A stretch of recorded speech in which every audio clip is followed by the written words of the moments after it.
ಧರ್ಮಸ್ಥಳದಲ್ಲಿ ಅಸ್ಥಿಪಂಜರಕ್ಕಾಗಿ ನಡೆಸ್ತಾ ಇದ್ದಂತಹ ಶೋಧ ಕಾರ್ಯ ಇವತ್ತು ನಡೆಯಲಿಲ್ಲ. ಇವತ್ತು ಕೊನೆಯ ಸ್ಪಾಟ್ ಆದ ಪಾಯಿಂಟ್ ನಂಬರ್ 13ರ ಉತ್ಖನನ ಕಾರ್ಯ ಮಾಡಬೇಕಿತ್ತು. ಆದರೆ ಶೋಧ ಕಾರ್ಯ ಮಾಡದಿರಲು ನಿರ್ಧರಿಸಲಾಗಿದೆ.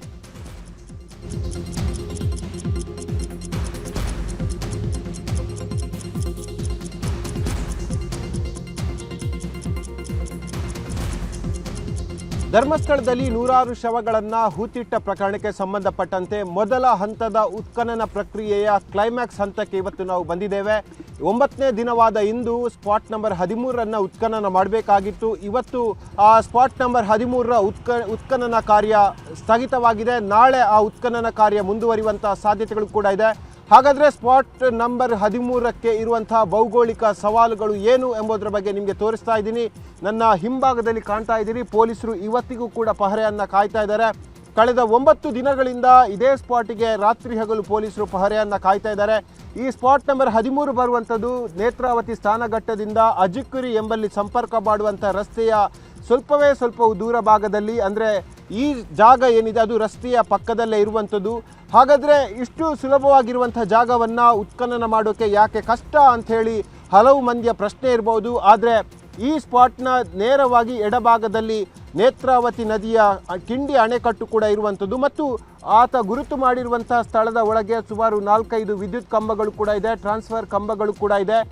ಹಿಟಾಚಿ ಮೂಲಕವಾಗಿ ಇದನ್ನು ಉತ್ಖನನ ಮಾಡಬೇಕಾದ್ರೆ ಸಾಕಷ್ಟು ಈ ರೀತಿಯ ಸಮಸ್ಯೆಗಳು ಕೂಡ ಬರುತ್ತೆ.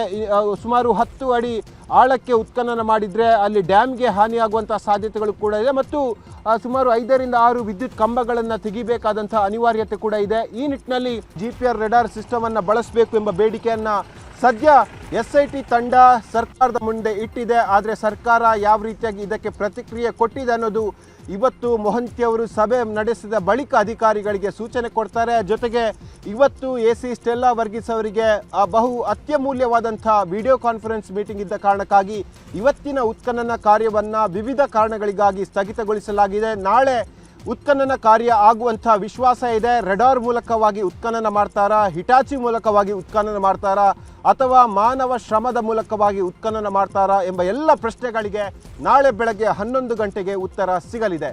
ಕ್ಯಾಮರಾಮ್ಯಾನ್ ನಿಖಿಲ್ ಸುವರ್ಣ ಜೊತೆ ಕಿಶನ್ ಶೆಟ್ಟಿ, ನ್ಯೂಸ್ 18 ಮಂಗಳೂರು. ಧರ್ಮಸ್ಥಳ ಶವಗಳ ಹೂತಿಟ್ಟ ಕೇಸ್ ಕ್ಲೈಮ್ಯಾಕ್ಸ್ ಹಂತಕ್ಕೆ ಬಂದು ತಲುಪಿದೆ. ಇವತ್ತು ಧರ್ಮಸ್ಥಳದಲ್ಲಿ ಕೊನೆ ಸ್ಪಾಟ್ ಉತ್ಖನನ ನಡೆಯಬೇಕಿದ್ದು ಸ್ಪಾಟ್ 13ರ ಶೋಧಕ್ಕೆ GPR ತಂತ್ರಜ್ಞಾನ ಬಳಸಲು SIT ನಿರ್ಧರಿಸಿದೆಯಂತೆ. ಇಂದಿನ ಅಸ್ಥಿಪಂಜರ ಶೋಧ ಸ್ಥಗಿತ ಬೆನ್ನಲ್ಲೇ SIT ಕಚೇರಿಯಲ್ಲಿ ಮಹತ್ವದ ಸಭೆ ನಡೆಸಲಾಗಿದೆ. ಕಳೆದ 8 ದಿನದ ಶೋಧ ಕಾರ್ಯದ ಬಗ್ಗೆ ಚರ್ಚೆ ನಡೆಸಲಾಗಿರುವಂಥದ್ದು. ಫೋಟೋ ವಿಡಿಯೋ ಸಾಕ್ಷಿಗಳ ಪರಿಶೀಲನೆ ಮಾಡಲಾಯಿತು. ಜೊತೆಗೆ ಎಕ್ಸ್ಪರ್ಟ್ಗಳ ಅಭಿಪ್ರಾಯವನ್ನು SIT ಮುಖ್ಯಸ್ಥ ಪ್ರಣವ್ ಮೊಹಾಂತಿ ಪಡ್ಕೊಂಡಿದ್ದಾರೆ. ಇನ್ನು SIT ಕಚೇರಿಗೆ ಬಂದಿದ್ದ ಅನಾಮಿಕನನ್ನ SIT ಮುಖ್ಯಸ್ಥರಾದ ಪ್ರಣವ್ ಮೊಹಾಂತಿ ವಿಚಾರಣೆ ನಡೆಸಿದ್ರು. 2.5 ಗಂಟೆ ಅನಾಮಿಕನ ವಿಚಾರಣೆ ನಡೆಸಲಾಗಿದ್ದು ಪ್ರಕರಣದ ಕುರಿತು ಮಾಹಿತಿಯನ್ನು ಪಡೆದುಕೊಳ್ಳಲಾಗಿದೆ. ಸದ್ಯ ವಿಚಾರಣೆ ಬಳಿಕ 3 ವಕೀಲರ ಜೊತೆ ಅಜ್ಞಾತ ಸ್ಥಳಕ್ಕೆ ಅನಾಮಿಕ ತೆರಳಿದ್ದಾನೆ. ಧರ್ಮಸ್ಥಳದಲ್ಲಿ ನಿನ್ನೆ ನಡೆದ ಘರ್ಷಣೆ ಪ್ರಕರಣ ಸಂಬಂಧ ಒಟ್ಟು 7 FIR ಹಾಕಲಾಗಿದೆ. 150ಕ್ಕೂ ಅಧಿಕ ಜನರ ವಿರುದ್ಧ ಪ್ರತ್ಯೇಕ FIR ದಾಖಲು ಮಾಡಲಾಗಿದೆ. ಧರ್ಮಸ್ಥಳ ಪೊಲೀಸ್ ಠಾಣೆಯಲ್ಲಿ 4 ಹಾಗೂ ಬೆಳ್ತಂಗಡಿ ಪೊಲೀಸ್ ಠಾಣೆಯಲ್ಲಿ 3 ಪ್ರಕರಣ ದಾಖಲು ಮಾಡಲಾಗಿದೆ. ಧರ್ಮಸ್ಥಳ SIT ತನಿಖೆ ಬಗ್ಗೆ ಸಿಎಂ ಸಿದ್ದರಾಮಯ್ಯ ರಿಯಾಕ್ಷನ್ ಕೊಟ್ಟಿದ್ದಾರೆ. ಯಾರೇ ತಪ್ಪು ಮಾಡಿದರೂ ಕಾನೂನು ರೀತಿ ಕ್ರಮ ಕೈಗೊಳ್ಳುತ್ತೇವೆ. ಸದ್ಯಕ್ಕೆ ತನಿಖೆ ನಡೀತಾ ಇದೆ. ವರದಿ ಬಂದ ಬಳಿಕ ಮುಂದಿನ ಕ್ರಮ ಕೈಗೊಳ್ಳಲಾಗುತ್ತೆ ಅಂತ ಹೇಳಿದರು. ಗಲಾಟೆ ಆಗ್ತದೆ, ಹಲ್ಲೆ ಆಗಿದೆ. ನಿನ್ನೆ ಪೊಲೀಸ್ ಠಾಣೆ ಮುಂದೆ ಕೂಡ ಪ್ರತಿಭಟನೆ ಮಾಡಿದ್ರು. ಗಲಾಟೆ ಆಗ್ತಿದೆ, ಪರಿಸ್ಥಿತಿ ಬಗ್ಗೆ ಪಡ್ಕೊಂಡ್ರೆ ಹೇಗೆ ಸರ್? ಯಾರೇ ತಪ್ಪು ಮಾಡಿದ್ರು ಕೂಡ ಕಾನೂನು ರೀತಿಯ ಕ್ರಮ ತಗೋಬೇಕು. ಧರ್ಮಸ್ಥಳದಲ್ಲಿ ಗಲಾಟೆ ಆಗ್ತದೆ, ಹಲ್ಲೆ ಆಗಿದೆ. ನಿನ್ನೆ ಪೊಲೀಸ್ ಠಾಣೆ ಮುಂದೆ ಕೂಡ ಪ್ರತಿಭಟನೆ ಮಾಡಿದ್ರು. ಗಲಾಟೆ ಆಗ್ತಿದೆ, ಪರಿಸ್ಥಿತಿ ಬಗ್ಗೆ ಪಡ್ಕೊಂಡ್ರೆ ಹೇಗೆ ಸರ್? ಯಾರೇ ತಪ್ಪು ಮಾಡಿದ್ರು ಕೂಡ ಕಾನೂನು ರೀತಿಯ ಕ್ರಮ ತಗೋಬೇಕು. ಇನ್ನು ನಿನ್ನೆ ಧರ್ಮಸ್ಥಳದಲ್ಲಿ ನಡೆದ ಗಲಾಟೆ ಬಗ್ಗೆ ಬೆಂಗಳೂರಿನಲ್ಲಿ ಮಾತನಾಡಿದ ಗೃಹ ಸಚಿವ ಪರಮೇಶ್ವರ್, 2 ಗುಂಪುಗಳ ಮಧ್ಯೆ ಘರ್ಷಣೆ ಆಗಿದೆ. ಯಾಕಾಯ್ತು, ಕಾರಣ ಏನು, ಉದ್ದೇಶ ಏನು ಅನ್ನೋದನ್ನ ಪರಿಶೀಲಿಸಿ ತನಿಖೆ ಮಾಡಲು ಹೇಳಿದ್ದೇನೆ. ಯಾವ ಕಾರಣಕ್ಕೆ ಗಲಾಟೆ ಆಗಿದೆ ಗೊತ್ತಿಲ್ಲ. ತನಿಖೆ ಬಳಿಕ ಮುಂದಿನ ಕ್ರಮ ಕೈಗೊಳ್ಳಲಾಗುತ್ತೆ ಅಂತ ಹೇಳಿದ್ದಾರೆ. ಇನ್ನು ಇದೇ ವಿಚಾರವಾಗಿ ಸಚಿವ ಪ್ರಿಯಾಂಕ್ ಖರ್ಗೆ ಕೂಡ ರಿಯಾಕ್ಷನ್ ಕೊಟ್ಟರು. ವಿಚಾರದಲ್ಲಿ ಅಲ್ಲಿ ನಿನ್ನೆ ದಿವಸ 2 ಗುಂಪುಗಳ ಮಧ್ಯೆ ಘರ್ಷಣೆ ಆಗಿದೆ ಅಂತ ಹೇಳಿ ವರದಿ ಬಂದಿದೆ. ಅದು ಯಾಕಾಗಿದೆ, ಯಾರು ಕಾರಣಕರ್ತರು, ಮತ್ತು ಅವ್ರ ಉದ್ದೇಶ ಏನಿದೆ, ಎರಡೂ ಗುಂಪಿನ ಉದ್ದೇಶ ಏನಿದೆ ಅಂತೇಳಿ ಅದನ್ನೆಲ್ಲ ಪರಿಶೀಲನೆ ಮಾಡಿ ತನಿಖೆ ಮಾಡಿ ವರದಿ ಕೊಡಬೇಕು ಅಂತ ಹೇಳಿದ್ದೇನೆ. ಇದು ಒಂದು ರೀತಿಯಲ್ಲಿ ಏನೋ ಒಂದು ಸಂಘರ್ಷ ಅಲ್ಲಿ ಆಗ್ತಾ ಇದೆ ಅನ್ನೋವಂಥದ್ದು ಕಾಣಿಸ್ತಾ ಇದೆ. ಏನಕ್ಕೆ ಆಗ್ತಾ ಇದೆ ಗೊತ್ತಿಲ್ಲ ನನಗೆ. ಅವರು ಅಲ್ಲಿನ ಜನ ಸಮುದಾಯ SIT ಮಾಡಬೇಕು ಅಂಥೇಳಿ ನಮಗೆ ಒತ್ತಾಯ ಮಾಡಿದರು. ನಾವು ಅದನ್ನು ಭಾಳ ಎಚ್ಚರಿಕೆಯಿಂದ ಪರಿಶೀಲನೆ ಮಾಡಿ SITಯನ್ನು ಮಾಡಿದರು.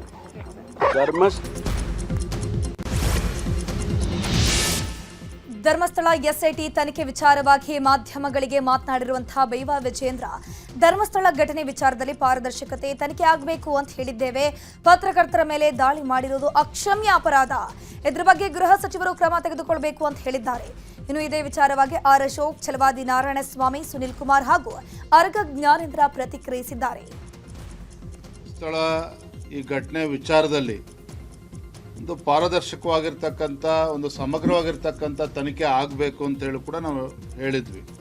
ಇದರ ನಡುವೆ ನೆನ್ನೆ ನಡೆದಿರ್ತಕ್ಕಂಥ ಘಟನೆ, ಇವತ್ತು ಪತ್ರಕರ್ತರ ಮೇಲೆ ದಾಳಿ ಮಾಡಿರುವಂಥದ್ದು, ಹಲ್ಲೆ ಮಾಡಿರುವಂಥದ್ದು ಇದೆಲ್ಲವೂ ಕೂಡ ಅಕ್ಷಮ್ಯ ಅಪರಾಧ. ಏನೇ ಸರಿ ತಪ್ಪುಳಿದ್ರು ಕೂಡ ಯಾರೂ ಕೂಡ ಕಾನೂನನ್ನು ಕೈಗೆ ತೆಗೆದುಕೊಳ್ಳೋದಕ್ಕೆ ಸಾಧ್ಯ ಇಲ್ಲ. ರಾಜ್ಯ ಸರ್ಕಾರ ಮನೆ ಗೃಹ ಸಚಿವರು, ಪತ್ರಿಕಾ ರಂಗ ಅಂತ ಹೇಳಿದ್ರೆ ಪ್ರಜಾಪ್ರಭುತ್ವದ ಒಂದು 4ನೇ ಒಂದು ಅಂಗ. ಅವರಿಗೆ ಅವರ ಮೇಲೆ ಇವತ್ತು ಹಲ್ಲೆ ನಡೀತದೆ, ಧಕ್ಕೆ ತರುವಂಥ ಕೆಲಸ ಆಗಿದೆ ಅಂತ ಹೇಳಿದ್ರೆ ಅಕ್ಷಮ್ಯ ಅಪರಾಧ. ಇದ್ರ ಬಗ್ಗೆ ಮಾನ್ಯ ಗೃಹ ಸಚಿವರು ಇದ್ರ ಬಗ್ಗೆ ತತ್ಕ್ಷಣ ಕ್ರಮನ ಕೈಗೊಳ್ಳಬೇಕು. ಯಾರೇ ತಪ್ಪು ಮಾಡಿದ್ರು ಕೂಡ ಅವರಿಗೆ ಸರಿಯಾದ ರೀತಿಯಲ್ಲಿ ಕ್ರಮನ ಕೈಗೊಳ್ಳಬೇಕು ಅಂತ ಆಗ್ರಹವನ್ನು ಮಾಡ್ತೇವೆ. ಬಟ್ ಈಗಾಗಲೇ SIT ತನಿಖೆ ಮಾಡ್ತಾ ಇದೆ. ಈಗಾಗಲೇ ಅವ್ರು ತೋರಿಸಿರೋ ಜಾಗಗಳೆಲ್ಲ ತನಿಖೆ ಮಾಡಿದ್ದಾರೆ. ಸೊ SIT ಅವರು ಒಂದು ರೀತಿ ಗೊಂದಲದಲ್ಲಿದ್ದಾರೆ ಅಂತ ಅನ್ಸುತ್ತೆ. ಇನ್ನೂ ಎಷ್ಟು ಜಾಗ ನೋಡಬೇಕು ಅಂತ ಗೊತ್ತಿಲ್ಲ.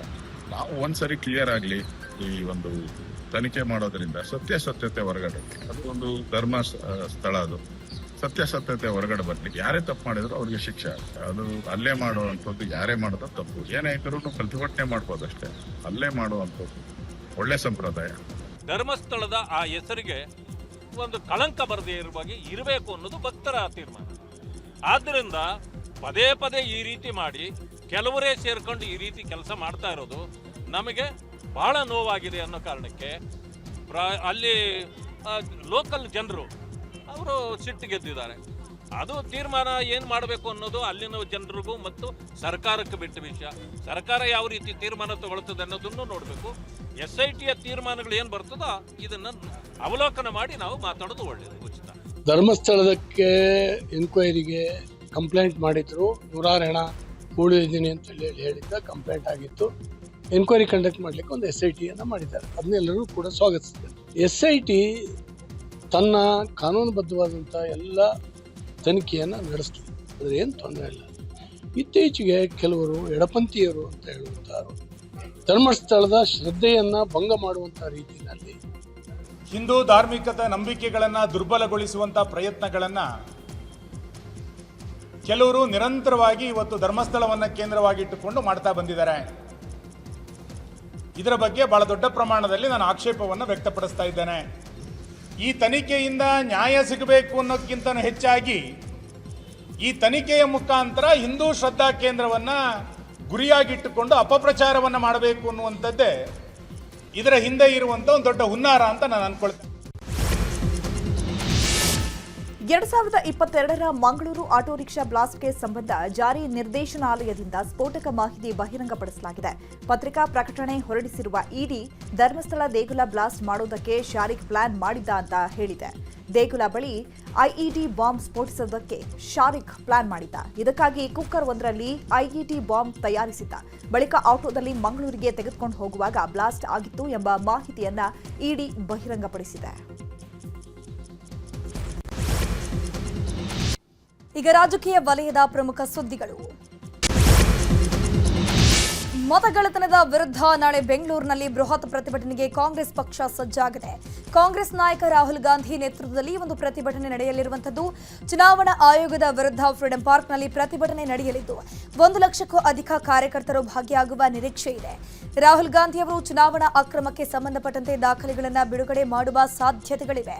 ಪ್ರತಿಭಟನೆಗಾಗಿ 6,000 ಪೊಲೀಸರನ್ನ ಭದ್ರತೆಗಾಗಿ ನಿಯೋಜಿಸಲಾಗಿದೆ. ಲೋಕಸಭಾ ವಿಪಕ್ಷ ನಾಯಕ ರಾಹುಲ್ ಗಾಂಧಿ ಹೊಸ ದಿಲ್ಲಿಯಲ್ಲಿ ಮತಗಳ್ಳತನದ ಸ್ಫೋಟಕ ದಾಖಲೆ ರಿಲೀಸ್ ಮಾಡಿದ್ದಾರೆ. ಬೆಂಗಳೂರು ಕೇಂದ್ರ ಲೋಕಸಭಾ ಕ್ಷೇತ್ರದಲ್ಲಿ ಅಕ್ರಮವಾಗಿ 1,250,000 ಮತಗಳನ್ನು ಸೇರಿಸಲಾಗಿದೆ ಎಂದು ಆರೋಪಿಸಿದ್ದಾರೆ. ನಕಲಿ ಮತದಾರರು, ಅಮಾನ್ಯ ವಿಳಾಸಗಳು, ಒಂದೇ ವಿಳಾಸದಲ್ಲಿ ಅನೇಕ ಮತದಾರರು, ಅಸ್ಪಷ್ಟ ಫೋಟೋಗಳು ಮತ್ತು ಫಾರ್ಮ್ 6 ದುರ್ಬಳಕೆ ಮೂಲಕ ಮತಗಳ್ಳತನ ನಡೆದಿದೆ ಅಂತ ವಿವರಿಸಿದ್ದಾರೆ. ಮತಗಳ್ಳತನಕ್ಕೆ ಸಂಬಂಧಪಟ್ಟಂತೆ ಎಲ್ಲ ಅಕ್ರಮಗಳಿಗೆ ಚುನಾವಣಾ ಆಯೋಗದ ವೈಫಲ್ಯವೇ ಕಾರಣ ಅಂತ ಕಿಡಿಕಾರಿದರು. ಇನ್ನು ರಾಹುಲ್ ಗಾಂಧಿ ಆರೋಪಕ್ಕೆ ಚುನಾವಣಾ ಆಯೋಗ ಪ್ರತಿಕ್ರಿಯಿಸಿದೆ. ತಮ್ಮ ಆರೋಪಗಳಿಗೆ ಸಂಬಂಧಪಟ್ಟಂತೆ ಅನುಮಾನಾಸ್ಪದ ಮತದಾರರ ವಿವರಗಳನ್ನು ಒದಗಿಸುವಂತೆ ಕರ್ನಾಟಕ ಚುನಾವಣಾ ಆಯೋಗದ ಅಧಿಕಾರಿಗಳು ಕೇಳಿದ್ದಾರೆ. ಅಲ್ಲದೆ ಪಿಟಿಷನ್ ಸಲ್ಲಿಸಿ ಹೈಕೋರ್ಟ್ನಲ್ಲಿ ಪ್ರಶ್ನಿಸಲು ಸೂಚಿಸಿದ್ದಾರೆ. ಪ್ರಧಾನಿ ನರೇಂದ್ರ ಮೋದಿಯ ರಾಜೀನಾಮೆಗೆ ಸಿಎಂ ಸಿದ್ದರಾಮಯ್ಯ ಆಗ್ರಹಿಸಿದ್ದಾರೆ. ದಾಖಲೆ ಸಮೇತ ಮತಗಳ್ಳತನದ ಬಗ್ಗೆ ರಾಹುಲ್ ಗಾಂಧಿ ಅವರು ಬಯಲು ಮಾಡಿದ್ದಾರೆ. ಈ ಎಲ್ಲ ಮಾಹಿತಿ ಚುನಾವಣಾ ಆಯೋಗ ನೀಡಿದ ದಾಖಲೆಗಳು. ನರೇಂದ್ರ ಮೋದಿ ಸರ್ಕಾರದ ವಿರುದ್ಧ ವ್ಯಾಪಕ ಜನಾಕ್ರೋಶ ಇದೆ. ಹೀಗಿದ್ರೂ ಹೇಗೆ ಅವರು ಅಧಿಕಾರ ಗದ್ದುಗೆಗೇರೋಕ್ ಸಾಧ್ಯ ಅನ್ನೋದಕ್ಕೆ ದಾಖಲೆಗಳೇ ಸಾಕ್ಷಿ. ಚುನಾವಣಾ ಆಯೋಗದ ದುರುಪಯೋಗ, ಮತ ಕಳವು, ಅಧಿಕಾರ ದುರ್ಬಳಕೆ ಆಗಿದೆ. ಈ ಕೂಡಲೇ ತಮ್ಮ ಸ್ಥಾನಕ್ಕೆ ನರೇಂದ್ರ ಮೋದಿ ಅವರು ರಾಜೀನಾಮೆ ನೀಡಬೇಕು ಅಂತ ಪತ್ರಿಕಾ ಪ್ರಕಟಣೆ ಮೂಲಕ ಸಿದ್ದರಾಮಯ್ಯ ಆಗ್ರಹಿಸಿದ್ದಾರೆ. ಬೆಂಗಳೂರು ಸೆಂಟ್ರಲ್ ಕ್ಷೇತ್ರದಲ್ಲಿ ಮತಗಳ್ಳತನ ಆರೋಪ ವಿಚಾರದ ಬಗ್ಗೆ ಮಾತನಾಡಿದ ಸಚಿವ ರಾಮಲಿಂಗಾರೆಡ್ಡಿ, ಮಹದೇವಪುರದ ಮಾತ್ರವಲ್ಲ ಆ ಕ್ಷೇತ್ರ, ಎಲ್ಲಾ ಕ್ಷೇತ್ರಗಳಲ್ಲೂ ಹೀಗೆ ಆಗಿದೆ. ನಕಲಿ ಮತದಾನ, ಲಿಸ್ಟ್ನಿಂದ ಹೆಸರು ತೆಗೆಯೋದು ಆಗ್ತಾ ಇದೆ. ನಾಳೆ ರಾಹುಲ್ ಗಾಂಧಿ ನೇತೃತ್ವದಲ್ಲಿ ಹೋರಾಟ ನಡೆಯುತ್ತೆ ಅಂತ ಹೇಳಿದ್ದಾರೆ. ನಾಳೆ ರಾಹುಲ್ ಗಾಂಧಿ ಅವರು ಬರ್ತಾ ಇದ್ದಾರೆ. ಇದ್ರ ಬಗ್ಗೆನೇ ಪ್ರತಿಭಟನೆ ಕೂಡ ಇದೆ. ಆಮೇಲೆ ಇದೇನು ಹೊಸದೇನಲ್ಲ ನಮ್ಮ ದೇಶದಲ್ಲಿ. ಯಾವಾಗ 2014ರಲ್ಲಿ ಬಿಜೆಪಿ ಸರ್ಕಾರ ಅಧಿಕಾರಕ್ಕೆ ಬಂತೋ, ಅಧಿಕಾರಕ್ಕೆ ಪೂರ್ವವಾಗಿ ಇದೆಲ್ಲ ಕೂಡ ಅಕ್ರಮಗಳು ಪ್ರಾರಂಭ ಆಯಿತು. ಮಹದೇವಪುರ ಅಲ್ಲ, ಎಲ್ಲ ಕ್ಷೇತ್ರಗಳಲ್ಲೂ ಆಗಿದೆ ಬಿಜೆಪಿ ಅಧಿಕಾರಕ್ಕೆ ಬಂದಾಗ. ಎಸ್ಸಿಪಿ, ಟಿಎಸ್ಪಿ ಹಣ ಗ್ಯಾರಂಟಿ ಯೋಜನೆಗಳಿಗೆ ಬಳಕೆ ಮಾಡಿಕೊಂಡಿರುವುದನ್ನು ಖಂಡಿಸಿ ಚಾಮರಾಜನಗರದಲ್ಲಿ ಕಾಂಗ್ರೆಸ್ ವಿರುದ್ಧ ಬಿಜೆಪಿ ಪ್ರತಿಭಟನೆ ಮಾಡಿದೆ. ನಗರದ ಚಾಮರಾಜೇಶ್ವರ ದೇವಾಲಯದಿಂದ ಡಿಸಿ ಕಚೇರಿವರೆಗೂ ಪ್ರತಿಭಟನಾ ರ್ಯಾಲಿ ನಡೆಯಿತು. ದಲಿತರ ಹಣವನ್ನು ಗ್ಯಾರಂಟಿಗೆ ಬಳಕೆ ಮಾಡಿಕೊಳ್ಳುತ್ತಿರುವುದರ ವಿರುದ್ಧ ಆಕ್ರೋಶ ವ್ಯಕ್ತಪಡಿಸಿದರು. ಪರಿಷತ್ನ ವಿಪಕ್ಷ ನಾಯಕ ಛಲವಾದಿ ನಾರಾಯಣಸ್ವಾಮಿ, ಎಸ್ಸಿ ಮೋರ್ಚಾ ರಾಜ್ಯಾಧ್ಯಕ್ಷ ಬಂಗಾರು ಹನುಮಂತು ಸೇರಿದಂತೆ ಹಲವರು ಭಾಗಿಯಾಗಿದ್ದರು.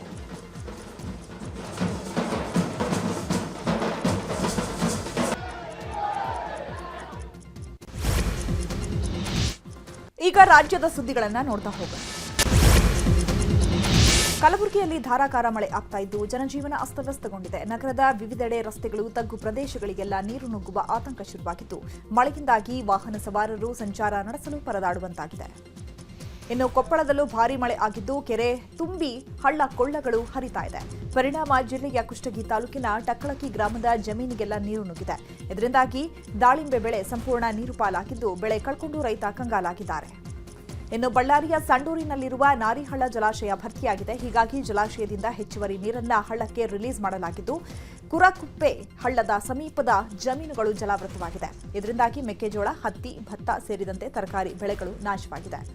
ವಿಜಯಪುರ ಜಿಲ್ಲೆಯಲ್ಲಿ ಭಾರೀ ಮಳೆಯಿಂದ ಡೋಣಿ ನದಿ ಉಕ್ಕಿ ಹರಿತಾ ಇದೆ. ಮಳೆ ಪ್ರಮಾಣ ಕಡಿಮೆ ಆಗಿದ್ರೂ ನದಿಯಲ್ಲಿ ನೀರಿನ ಮಟ್ಟ ಏರಿಕೆ ಆಗ್ತಾ ಇದೆ. ಡೋಣಿ ನದಿಗೆ ಕಟ್ಟಿರೋ ಸಾತಿಹಾಳ ಗ್ರಾಮದ ಬಳಿಯ ಸೇತುವೆ ಜಲಾವೃತ ಆಗಿದೆ. ಪರಿಣಾಮ ಬಸವನ ಬಾಗೇವಾಡಿ, ಸಾತಿಹಾಳ, ದೇವರ ಹಿಪ್ಪರಗಿ ಸಂಪರ್ಕ ಕಡಿತಗೊಂಡಿದೆ. ಅಪಾಯವನ್ನು ಲೆಕ್ಕಿಸದೆ ಸೇತುವೆ ಮೇಲೆಯೇ ಜನ ಸಂಚಾರ ಮಾಡ್ತಾ ಇದ್ದಾರೆ.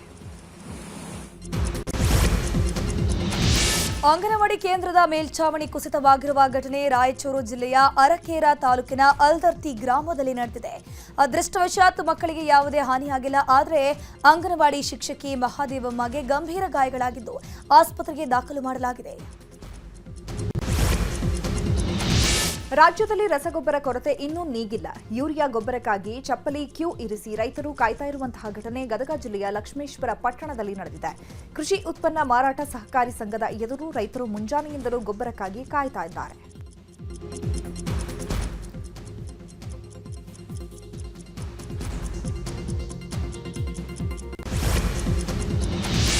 ಹಾವೇರಿಯಲ್ಲಿ ನಡೆದ ಕೆಡಿಪಿ ಸಭೆಯಲ್ಲಿ ಡಿಎಚ್ಒಗೆ ಡಾಕ್ಟರ್ ನಾಗಲಕ್ಷ್ಮಿ ಚೌಧರಿ ತರಾಟೆಗೆ ತೆಗೆದುಕೊಂಡಿದ್ದಾರೆ. ಹಾವೇರಿಯ ಜಿಲ್ಲಾ ಪಂಚಾಯತ್ ಸಭಾಂಗಣದಲ್ಲಿ ತ್ರೈಮಾಸಿಕ ಸಭೆ ನಡೆಯಿತು. ಈ ಒಂದು ಸಭೆಯಲ್ಲಿ ರಾಜ್ಯ ಮಹಿಳಾ ಆಯೋಗದ ಅಧ್ಯಕ್ಷೆ ಪಾಲ್ಗೊಂಡಿದ್ದರು.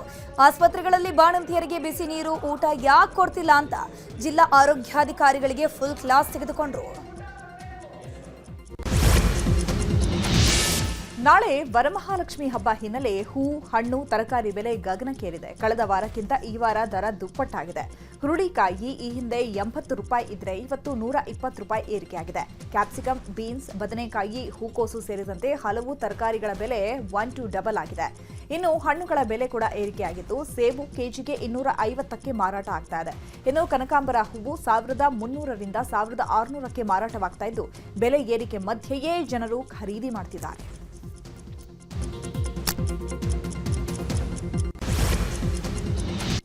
ಈಗ ಕ್ರೈಮ್ ಲೋಕದ ಪ್ರಮುಖ ಸುದ್ದಿಗಳು. ನಟ ಮಳೆನೂರು ಮನು ಅತ್ಯಾಚಾರ ಆರೋಪ ಪ್ರಕರಣ ಸಂಬಂಧ ಮಾತುಕತೆ ಮೂಲಕ ಸಂತ್ರಸ್ತೆ ಮಿಂಚು ಇತ್ಯರ್ಥಕ್ಕೆ ಒಪ್ಪಿದ್ದಾರೆ. ಹೀಗಾಗಿ ಇವತ್ತು ಕೇಸ್ ವಾಪಸ್ ತೆಗೆದುಕೊಂಡಿದ್ದು, ಮನು ಹಾಗೂ ಮಿಂಚು ಮತ್ತೆ ಒಟ್ಟಾಗಿ ಕಾಣಿಸಿಕೊಂಡಿದ್ದಾರೆ. ಸದ್ಯ ಪ್ರಕರಣದಿಂದ ಹೊರಬಂದಿದ್ದಕ್ಕೆ ಮಳೆನೂರು ಮನು ನಿಟ್ಟುಸಿರು ಬಿಟ್ಟಿದ್ದಾರೆ.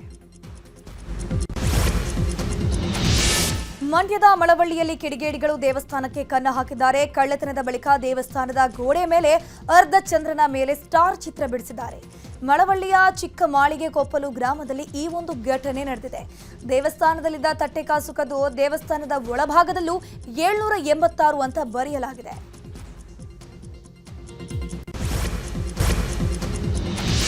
ಉತ್ತರ ಪ್ರದೇಶದಲ್ಲಿ ಆಂಬ್ಯುಲೆನ್ಸ್ ಚಾಲಕನೊಬ್ಬ ವಾಹನದಿಂದ ಸ್ಟ್ರೆಚರ್ ಸಮೇತ ಹೆಣವನ್ನ ರಸ್ತೆಯಲ್ಲಿ ಎಸೆದು ಹೋಗಿರುವ ಅಮಾನವೀಯ ಘಟನೆ ನಡೆದಿದೆ.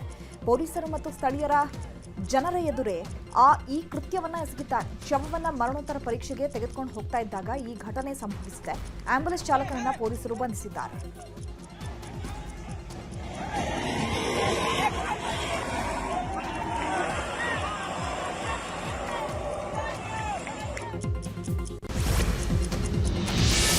ಮೇಘಸ್ಫೋಟದಿಂದ ಉಂಟಾದ ದಿಢೀರ್ ಪ್ರವಾಹಕ್ಕೆ ಉತ್ತರಾಖಂಡ್ನ ಉತ್ತರಕಾಶಿ ನಲುಗಿ ಹೋಗ್ತಾ ಇದೆ. ನಾಪತ್ತೆ ಆದವರ ಪತ್ತೆಗಾಗಿ ಹುಡುಕಾಟ ಮುಂದುವರೆದಿದೆ. ಧರಾಲಿ ಗ್ರಾಮದಲ್ಲಿ ಪ್ರವಾಹದ ಅವಶೇಷಗಳ ಅಡಿಯಲ್ಲಿ ಸಿಲುಕಿದ್ದ 300ಕ್ಕೂ ಹೆಚ್ಚು ಜನರನ್ನ ರಕ್ಷಣಾ ಪಡೆಗಳು ರಕ್ಷಣೆ ಮಾಡಿವೆ. 50ಕ್ಕೂ ಹೆಚ್ಚು ಜನ ಕಾಣೆ ಆಗಿದ್ದಾರೆ ಅಂತ ಸೇನೆ ಮಾಹಿತಿಯನ್ನು ನೀಡಿದೆ.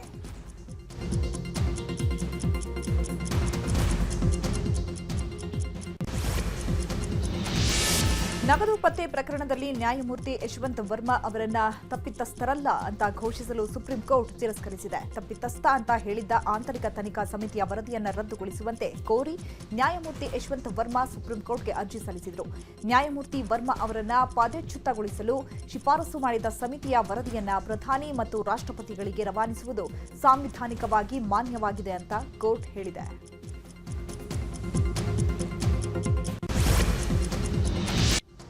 ಈಗ ವಿದೇಶಿ ಸುದ್ದಿಗಳನ್ನು ನೋಡ್ತಾ ಹೋಗೋಣ. ರಷ್ಯಾದಿಂದ ತೈಲ ಖರೀದಿಸುತ್ತಿರುವ ಹಿನ್ನೆಲೆ ಭಾರತದ ಮೇಲೆ ಡೊನಾಲ್ಡ್ ಟ್ರಂಪ್ ಹೆಚ್ಚುವರಿಯಾಗಿ 25% ಸುಂಕವನ್ನು ಹೇರಿದ್ದಾರೆ. ಆದರೆ ಟ್ರಂಪ್ ಸುಂಕ ಬೆದರಿಕೆಗೆ ಭಾರತ ಬಗ್ಗಲ್ಲ ಅನ್ನೋದು ಸ್ಪಷ್ಟವಾಗಿದೆ. ಟ್ರಂಪ್ಗೆ ಪ್ರಧಾನಿ ನರೇಂದ್ರ ಮೋದಿ ತೀಕ್ಷ್ಣವಾಗಿ ಪ್ರತಿಕ್ರಿಯಿಸಿದ್ದು ತಿರುಗೇಟನ್ನು ಕೊಟ್ಟಿದ್ದಾರೆ. ದೇಶದ ರೈತರ ಹಿತಾಸಕ್ತಿಗಳ ವಿಷಯದಲ್ಲಿ ಭಾರತ ಎಂದಿಗೂ ರಾಜಿ ಮಾಡಿಕೊಳ್ಳುವುದಿಲ್ಲ ಎಂದಿರುವಂತಹ ಮೋದಿ, ನಮ್ಗೆ ಗೊತ್ತು ಇದೆಲ್ಲ ಬರುತ್ತದೆ ಅಂತ, ಅದಕ್ಕೆಲ್ಲ ನಾವು ಸಿದ್ಧ ಅಂತ ಡೊನಾಲ್ಡ್ ಟ್ರಂಪ್ಗೆ ಸೆಡ್ಡು ಹೊಡೆದಿದ್ದಾರೆ. ಅಮೆರಿಕ ಅಧ್ಯಕ್ಷ ಡೊನಾಲ್ಡ್ ಟ್ರಂಪ್ ಭಾರತದ ಮೇಲೆ 50% ವ್ಯಾಪಾರ ಸುಂಕ ವಿಧಿಸಿರುವುದಕ್ಕೆ ಕಾಂಗ್ರೆಸ್ ಟೀಕಿಸಿದೆ. 50% ವ್ಯಾಪಾರ ಸುಂಕ ಭಾರತದ ವಿದೇಶಾಂಗ ನೀತಿಗೆ ದೊಡ್ಡ ಹಿನ್ನಡೆ. ಇದನ್ನು ಹೇಗೆ ನಿಭಾಯಿಸಬೇಕು ಅಂತ ಪ್ರಧಾನಿ ಮೋದಿ ಸರ್ಕಾರಕ್ಕೆ ತಿಳಿದಿಲ್ಲ ಅಂತ ಹೇಳಿ ಕಾಂಗ್ರೆಸ್ ಅಧ್ಯಕ್ಷ ಮಲ್ಲಿಕಾರ್ಜುನ ಖರ್ಗೆ ವ್ಯಂಗ್ಯ ಮಾಡಿದ್ದಾರೆ. ಅಮೆರಿಕದೊಂದಿಗೆ ವ್ಯಾಪಾರ ಒಪ್ಪಂದವನ್ನು ಮಾಡಿಕೊಳ್ಳಲು ಮೋದಿ ವಿಫಲರಾಗಿದ್ದಾರೆ. ಟ್ರಂಪ್ ನಮ್ಮನ್ನು ಬೆದರಿಸ್ತಾ ಇದ್ದಾರೆ. ಇದಕ್ಕೆಲ್ಲ ಮೋದಿ ಅವರೇ ನೇರ ಹೊಣೆ ಅಂತ ಖರ್ಗೆ ಹೇಳಿದ್ದಾರೆ. ನಿಮ್ಮದು ಸತ್ತ ಆರ್ಥಿಕತೆ ಅಂತ ತೆಗಳುತ್ತಲೇ ಅಮೆರಿಕ ಅಧ್ಯಕ್ಷ ಡೊನಾಲ್ಡ್ ಟ್ರಂಪ್ ರಷ್ಯಾ ಕಡೆ ಹೊರಟಿದ್ದಾರೆ. ಶೀಘ್ರದಲ್ಲೇ ಟ್ರಂಪ್, ಪುಟಿನ್ ಮತ್ತು ಉಕ್ರೇನಿಯನ್ ಅಧ್ಯಕ್ಷ ವ್ಲಾದಿಮಿರ್ ಝೆಲೆನ್ಸ್ಕಿ ಅವರೊಂದಿಗೆ ತ್ರಿಪಕ್ಷೀಯ ಸಭೆಯನ್ನು ನಡೆಸೋಕೆ ತೀರ್ಮಾನಿಸಿದ್ದಾರೆ. ಇದನ್ನು ಟ್ರಂಪ್ ಸ್ವತಃ ದೃಢಪಡಿಸಿದ್ದಾರೆ.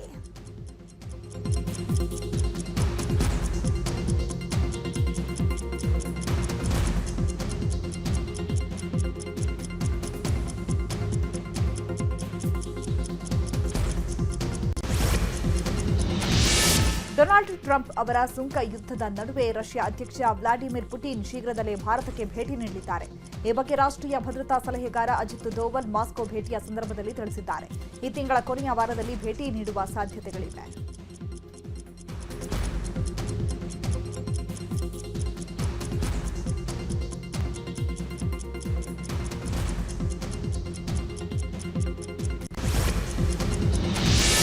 ಘಾನಾದಲ್ಲಿ ಅತಿದೊಡ್ಡ ಅಪಘಾತ ಸಂಭವಿಸಿದೆ. ಮಿಲಿಟರಿ ಹೆಲಿಕಾಪ್ಟರ್ ಪತನವಾಗಿ ಘಾನಾದ 2 ಪ್ರಮುಖ ಕ್ಯಾಬಿನೆಟ್ ಸಚಿವರು ಸೇರಿದಂತೆ 8 ಜನರ ಸಾವಾಗಿದೆ. ಈ ಘಟನೆಯನ್ನು ಘಾನಾ ಸರ್ಕಾರ ರಾಷ್ಟ್ರೀಯ ದುರಂತ ಅಂತ ಕರೆದಿದೆ. ಘಾನಾ ಸಶಸ್ತ್ರ ಪಡೆಗಳ ಪ್ರಕಾರ Z9 ಯುಟಿಲಿಟಿ ಹೆಲಿಕಾಪ್ಟರ್ ಇಂದು ಬೆಳಗ್ಗೆ ಘಾನಾದ ರಾಜಧಾನಿ ಆಕ್ರಾದಿಂದ ಹೊರಟು ಒಬುವಾಸಿಗೆ ಹೋಗುವ ಮಾರ್ಗದಲ್ಲಿ ಪತನವಾಗಿದೆ.